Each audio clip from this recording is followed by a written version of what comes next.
44-օրյա պատերազմից հետո պատերազմի տարբեր դրվագներով տարբեր քրեական գործեր են հարուցված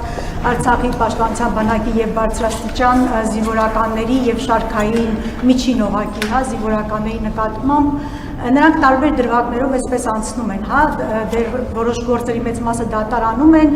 հնարավոր ամպուտության դրսևորում, որոնց հետևանքով, չգիտեմ, այս կամ այն բարձունքն ենք կորցրել։ Այս համատեքստում ծագում ամենագլխավոր հարցը հետևյալն է, որ շատ է հնչում, օրինակ, ասում են դուք ինչ գործ ունեք Արցախի հետ, եթե Արցախը ճանաչել եք Ադրբեջանի կազմում, այսինքն Հայաստանի Հանրապետության դատարանների առաջ կանգնած են Արցախի զինվորականներ, եթե դուք այդ Արցախը ճանաչել եք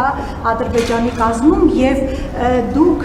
44-օրյա պատերազմից հետո ձեր ստորագրությամբ, երբ հանձնվեցին Քաշաթաղը եւ Քարվաճառը թշնամուն, այդ ժամանակ ադրբեջանցիները հայտնի փաստ է, եկան,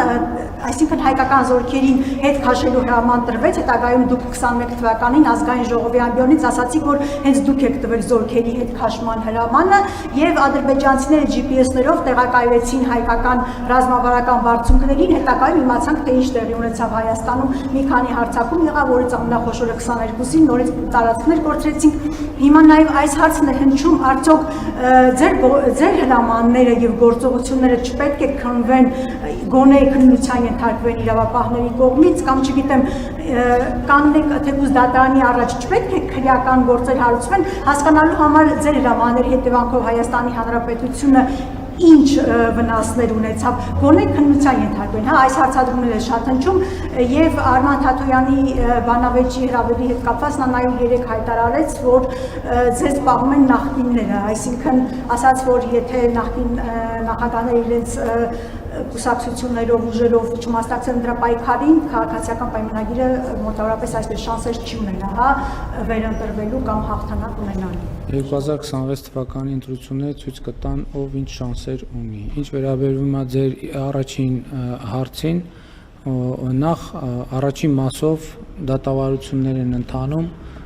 թող իրավաբանները այդ հարցին պատասխանեն, ես հարկ չեմ համարում այդտեղ մեկնաբանել, նախորդ շրջանում բազմիցս եմ մեկնաբանել, բայց հիմա դատավարական պրոցեսներ են։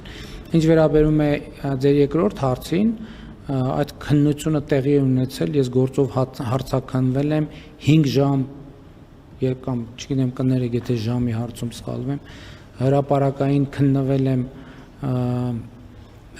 քննիչ հանձնաժողովում եւ այլն եւ այդպես շարունակ։ Եվ ավելին քննվել եմ ժողովրդի կողմից 2021 թվականի ընտրությունները այդ ամբողջ քննությունն ա եղել։ Այսինքն պատերազմի հետ կապված մի բան կա, որը որևէ մեկը չգիտի,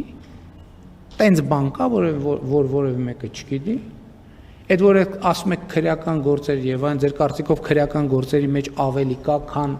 հանրությունը գիտի եւ հանրության հետ հաղորդակցվել է քննիչ հանձնաժողովներում, ելույթներում եւ այլն եւ այդպես շարունակ, դա թյուր կարծիք է։ Եվ հետևաբար իմ գործողությունները քննվել են, կարող են էլի քննվել եւ շարունակաբար քննվել։